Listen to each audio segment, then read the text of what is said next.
Hello everyone, happy Wednesday. So, it's a bit later to start making this video, but yeah, as you saw, I've been planning out my day. Today it's going to be a weird day, as my job as a junior motion designer, it changes, I could say. The work I was supposed to be on today has been cancelled, moved to a different time, so I'm on a completely new job today. But besides that, there are some other things I can get on with today. Oh my god, that's very bright. I just thought it'd be interesting to show you my day as a junior motion designer working from home.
So you just saw me make my lovely iced coffee.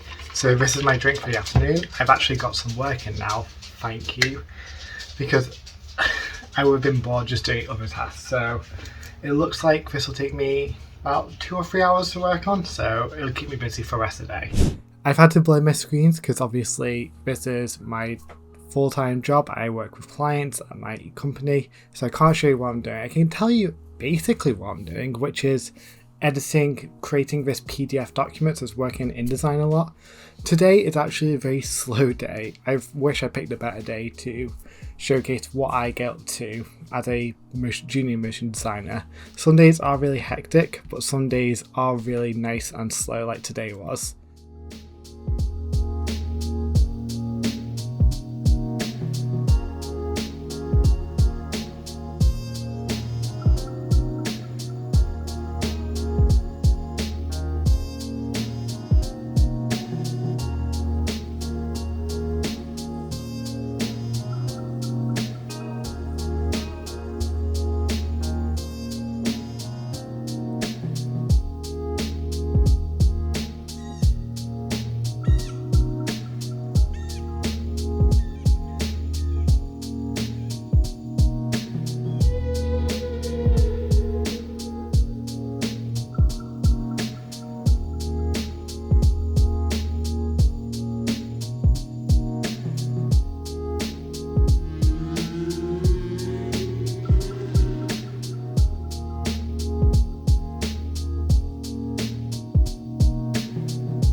So this clip that you're seeing right now was taken probably 3 hours after the clip with Minnie, the smaller dog. Once I came back from taking her for a very long walk, as you saw, I just crashed for a bit, and that happens a lot of the time. When I spend all day being creative and doing some design work, I really don't want to be jumping it into my other design work straight away. I need to have that bit of separation, even though it's two different things. I spend all day designing, editing for my work, and then the evening I mostly focus on illustration. Sometimes I do stuff like video editing, like I am now, but most of the time it is painting and illustration work, which I can't do in my day-to-day job, which is good, it gives me that separation. However, they are both still creative tasks. And so once I've finished during the day, I have to take a break. I just have to. Normally when I'm in the office, that train ride home is my break, and then when I get home I make food, and then I can jump into some evening illustration stuff. When I'm working from home, that's a bit harder. I don't have that much separation. Luckily, as you might have noticed, the two different places I work, I have a desk in the lounge that's closer to the internet, so better signal, I've got like Ethernet cables and stuff into it, so that's much better for my day-to-day work, which I heavily rely on uploading files to my colleagues. That's where I do my day-to-day work. And then the evenings in this my little studio, as you saw the clip, it's very nice at night. I love putting on the lamp to add some ambience, and then it just creates a nice, cozy, warm place to work in. I don't know how to describe it, it's just really nice. And yeah, that separation I just love right now. You might have saw the flip through of my sketchbook and what I'm doing now. This is, if you haven't clocked onto it yet, this is the 100 Heads Challenge. It is by artist Ahmed Aldouri. I hope I'm pronouncing that correctly. Either way, what it is just an art challenge that has been very popular in recent years, where you follow a Pinterest board of 100 head references. Each one of them is supposed to be very different, and so far they have been, to really challenge your portrait skills and learn to draw people in different perspectives, different ethnicities, different ages, different body types. Well, not body types, but like facial types. And yeah, it's really hard. I'm going to say that now. It's fun, but it's hard. A lot of people, me included, have get stuck in same face syndrome. That's the kindest way I can put it, where our characters and our illustrations, all of our characters have similar facial features. And that's just because that's what we're used to drawing, and when we get comfortable on something, we just stick to it. But as part, I really wanted to push myself, and so that's why I'm working on this 100 heads challenge. I do speak about it briefly later on after this, but in short, this is for my concept homework. I am currently a concept atelier, I like to call myself. It's not actually atelier, it's not that fancy. But I am working under a concept artist mentor who is teaching me how to refine my illustration skills to start with. And then from there, to help build the foundation of concept art. If you don't know, my background is in 2D animation, but it focused a lot on character animation, which obviously I loved. It was one of my favourite things. No, it was my favourite thing I ever studied actually in all my education history. But as part of it, I learned how to do animation. I learned about animation pre-production. Anyway, while I was at uni, I was really curious about concept art as a whole subject in general. And if I didn't study animation, I probably would have gone into concept art. However, in my mind, and I still think this was the fair choice, concept art and animation have a lot of similarities, especially with pre-production, character animation and 2D animation in general. Pre-production focuses on scripts, storyboarding, layouts, character design, character backgrounds, turnarounds, all that stuff. Where we do look and feels of our scenes, of how the films and illustration and the animations would look, and it was very cool. But it was a very small module when we were learning about it, and so now, having graduated, I want to build up my skill set, my portfolio. I really want to dive into concept art head first. It might be a career path I want to go into. I haven't fully decided that yet.